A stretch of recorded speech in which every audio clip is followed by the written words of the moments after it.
Top 14ko jardunaldia ikusi berri dugu, baina esan bezala gaurko protagonista Aitzol Martitegi, Gernikako kapitaina da, berriz ere Gabon.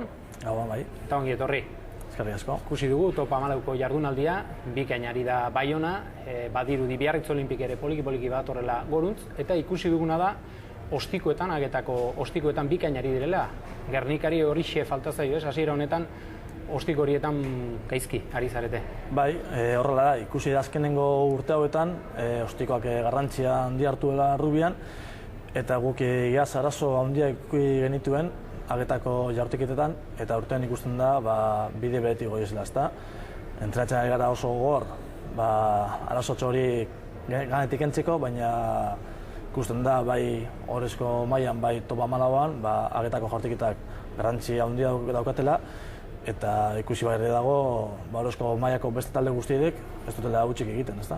Liga hasiera honetan ikusi dugu iparraldean Baiona bikain, ez dakit, zeu sorpresaz hartu zaitu Baionaren liga hasiera honek? Bai, egizan, bai. Espero naben nahiko ondo ibiliko zala aurten, baina holako hasiera bat egitea, ezinezkoa, nahi bentseta. Bueno, Gernikako kontu ez hitz egiteko ekarri zaitugu.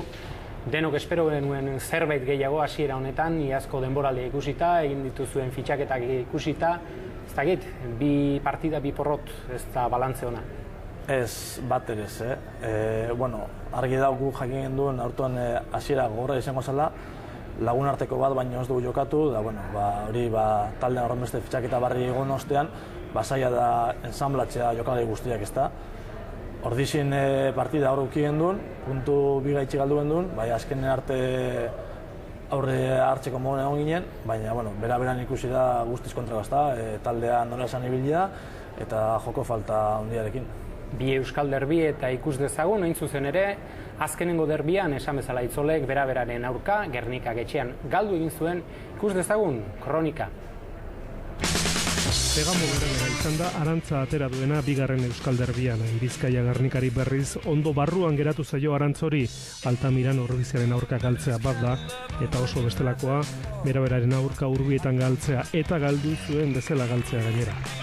Donostiarrak partidu txukuna egin zuten agetako jaurtiketetan, aukera zegoen bakoitzean puntuak lortuz Gibsonekin, 4-3 sartu zituen.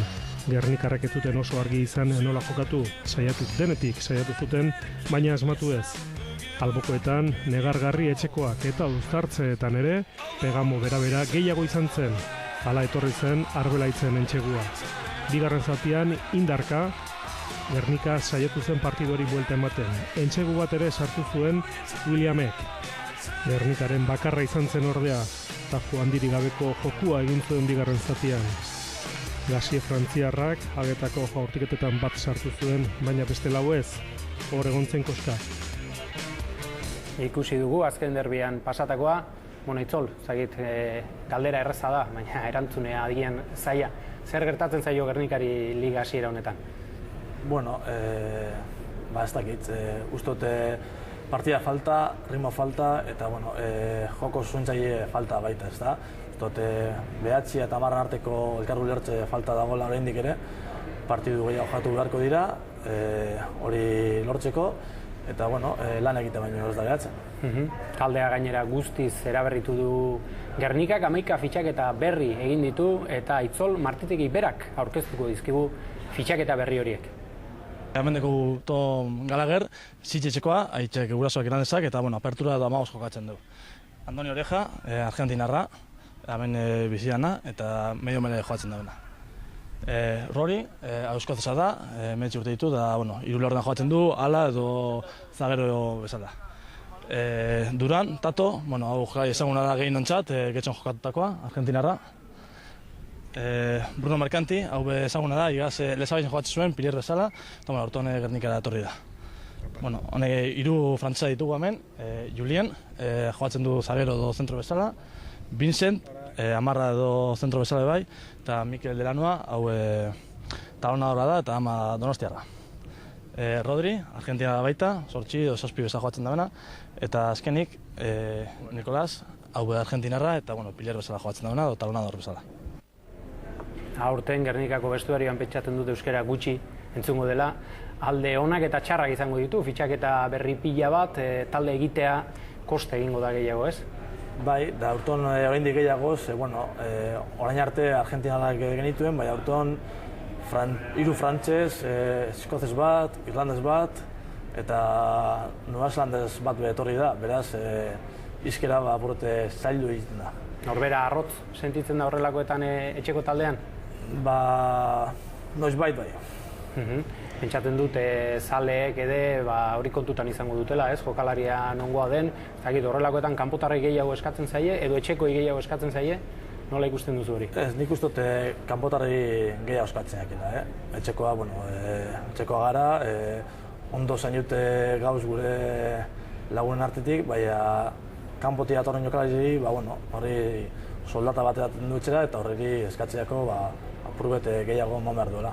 Gernika ere aurrera pausoak ematen ari da klub bezala. Ez dakit nola ikusten duzu klubaren sendotzea, arrobia nola lantzen duen? Horre puntu garrantzitsuekaz gorain jogu, orain arte atzertar jokalari ziren aurre eskola eramaten zutenak, baina aurton ja lehen taldeko jokalariak ere hasi dira aurre eskolan parte hartzen, eta hori da beste puntu bat guretzat eta ikusten da aurre eskola gorantza datorrela. Plano pertsonalean, zeu zer moduz, 9 hilabete luze eman zenituen min hartuta, da hasi zara berriz ere martxan, ez dakit pozik. Bai, asko kostata, hasiera baten zulo beltzan sartun da, ez nuen irtera honi ikusten, minekin segitzen nuen, ari nintzen entrenatzen, baina arazoan dituen, azken aldi honetan apurka hobetzen. Bai, apurka hobetzen joaten zaren zeu, eta baita Gernika ere. Emango diogu hemendik aldugun bultzadet. Eskerrik asko Aitzol etortzeagatik. Bai, eskerrik asko zueri.